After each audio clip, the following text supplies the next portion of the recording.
Hola, hola, ¿cómo están? Sean bienvenidos a una nueva edición de Entrevistas CNN. ¿Cuántas veces como adultos nos hemos enfrentado al disgusto que nos provoca equivocarnos? Sabemos que equivocarse socialmente no está muy bien visto. A veces incluso uno mismo se pone esa etiqueta de soy malo para tal cosa o quizás debería mejorar sin ningún tipo de duda ante una situación, por ejemplo, cuando nos equivocamos en algún punto. Acá también lo clave es entender y plantearnos la pregunta de cómo afecta este tipo de situaciones a los niños. ¿Cómo le explicamos a un niño que equivocarse no es malo y que de hecho podemos sacar muchos aprendizajes y muchas cosas positivas de esos errores, ¿no?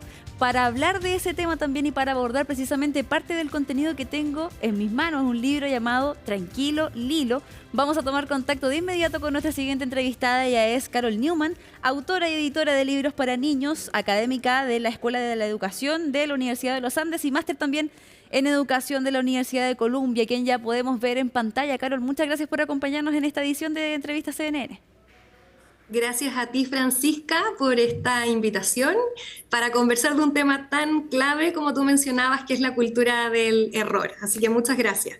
Claro que sí, es sumamente importante porque sabemos también que los primeros años de la vida de un ser humano son claves para poder ir enfrentando distintas situaciones que sí o sí se van a ir repitiendo a lo largo de la vida. Una de ellas, por ejemplo, es equivocarse en cosas tan simples para un niño como, por ejemplo, al momento de hacer una tarea o al momento de quizás escoger una prenda de vestir, que son parte también de los contenidos que tú entregas a través de este libro. ¿Cuál fue también alguna inspiración o las principales motivaciones para poder crear este tipo de contenido?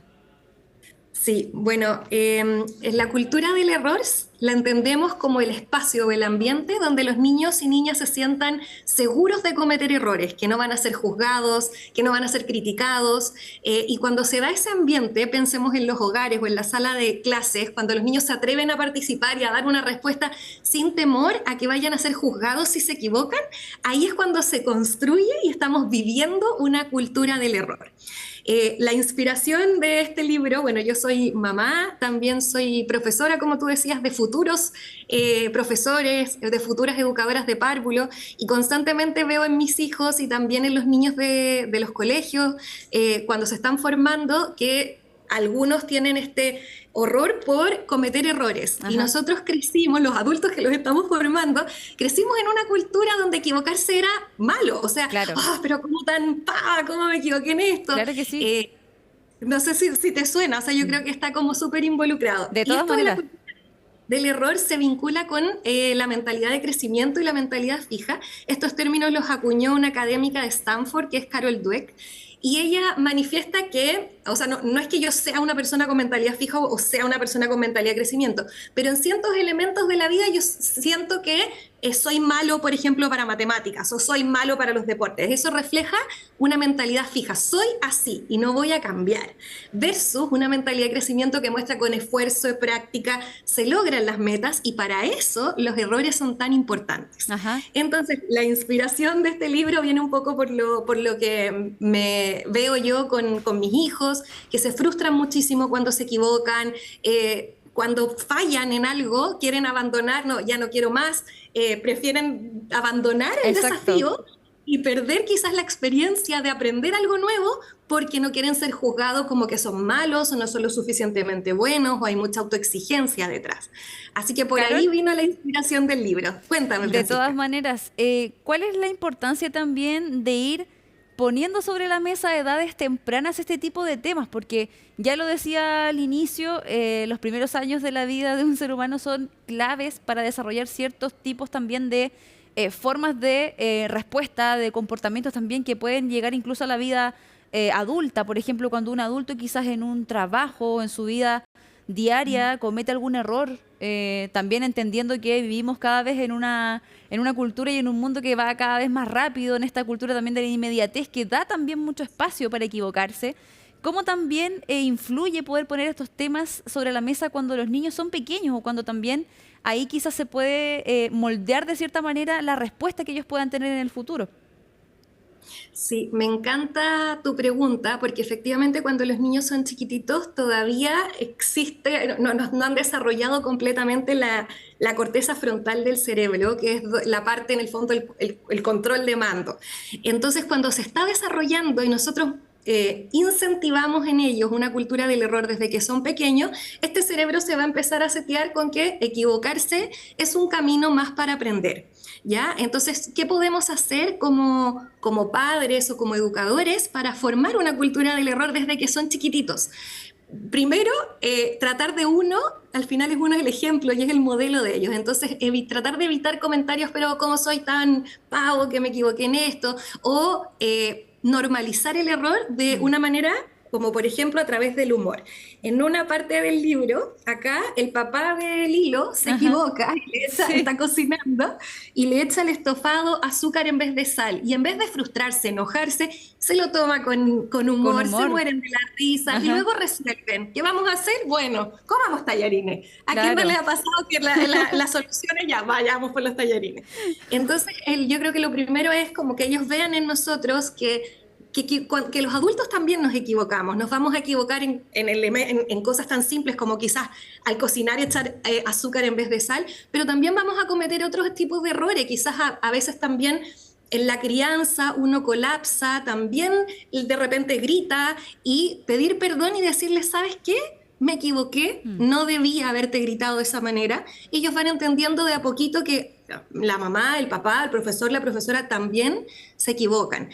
Entonces, desde que son pequeños van entendiendo que está bien equivocarse. Lo importante es reflexionar a partir de ese error. Yo no quiero que quede como la idea de, ya, bienvenidos sean todos los errores y nada más. No. Porque lo que implica la neuroplasticidad cerebral cuando crecemos y cuando el error es beneficioso es cuando cometemos el error, pero surge una reflexión a partir de ese error y se toma una acción. Entonces ya, me equivoqué. ¿Qué voy a hacer ahora? Claro. Y en la educación, yo aquí, por si hay profesores o personas del área de la educación escuchando, lo que se recomienda mucho son dos cosas. Primero, así como cuando uno planifica clases y planifica las respuestas esperadas de una pregunta que va a hacer un profesor, se sugiere que también se planifiquen los errores comunes. Entonces, yo voy a estar preparada como profesora al error común que tiene, por ejemplo, esta asignatura nueva que estoy enseñando.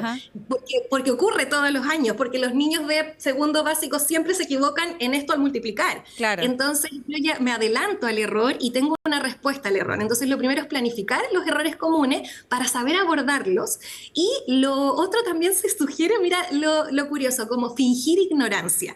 Como siguiendo la línea de que el adulto también se puede equivocar. Por ejemplo, estamos sumando y yo le digo a los niños, entonces, a ver, 4 más 5 es igual a 10. ¿Es igual a 10 o no? Y los niños van a empezar a reír como, pucha, la profesora que se equivocó. Y, ay, ayúdenme niños, parece que algo no está resultando tan bien. Y en el fondo no es que la profesora no sepa el resultado, sino que es, acompáñenme a resolver esto juntos. Acabo de cometer un error, ¿cómo lo resolvemos? Y naturalizando también el error. Tal cual, exactamente. De todas maneras, haciéndolo parte también de la cotidianidad. Y es importante también el punto que tú tocas, Carol, porque, claro, no es abrirle la puerta quizás deliberadamente así, cometamos errores todo el tiempo, vamos a equivocarnos, sino que también hacer esa invitación a la reflexión de qué es lo que podemos aprender o qué es lo que también debemos tener en consideración para el futuro en caso de cometer ciertos errores también en distintas cosas. Por ejemplo, en el caso de los niños son cosas más bien puntuales, quizás cosas académicas del colegio, del jardín infantil, o incluso, por ejemplo, cuando se visten, que de hecho acá también se menciona en el pasaje del libro exactamente un percance que sufre el protagonista del libro, que es Lilo, al momento de ponerse los zapatos. Entonces, claro, también se entrega parte de esa sugerencia o esos tips también. Carol, me gustaría preguntarte en relación a ¿cómo se puede ir trabajando también el tema de la frustración en los niños? Porque tú, por ejemplo, mencionabas en una de tus respuestas anteriores que hay algunos casos en los que, por ejemplo, quizás un niño adquiere un nuevo hobby, por ejemplo, o quizás se decide por realizar alguna actividad y se equivoca y se frustra.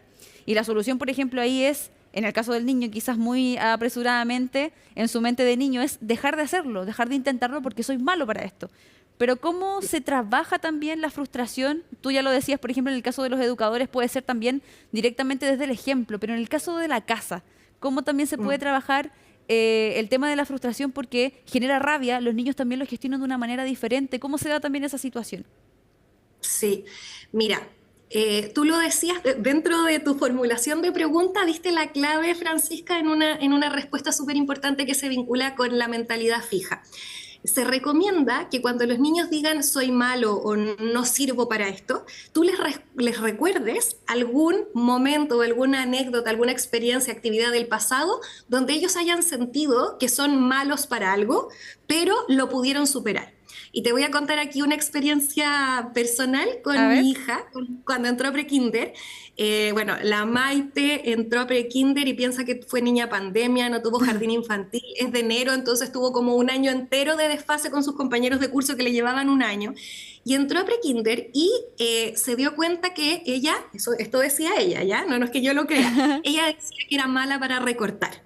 Entonces, claro, no había practicado lo suficiente, si no había tenido como la expertise, todavía no Claro. tenía como la habilidad motriz para poder hacerlo.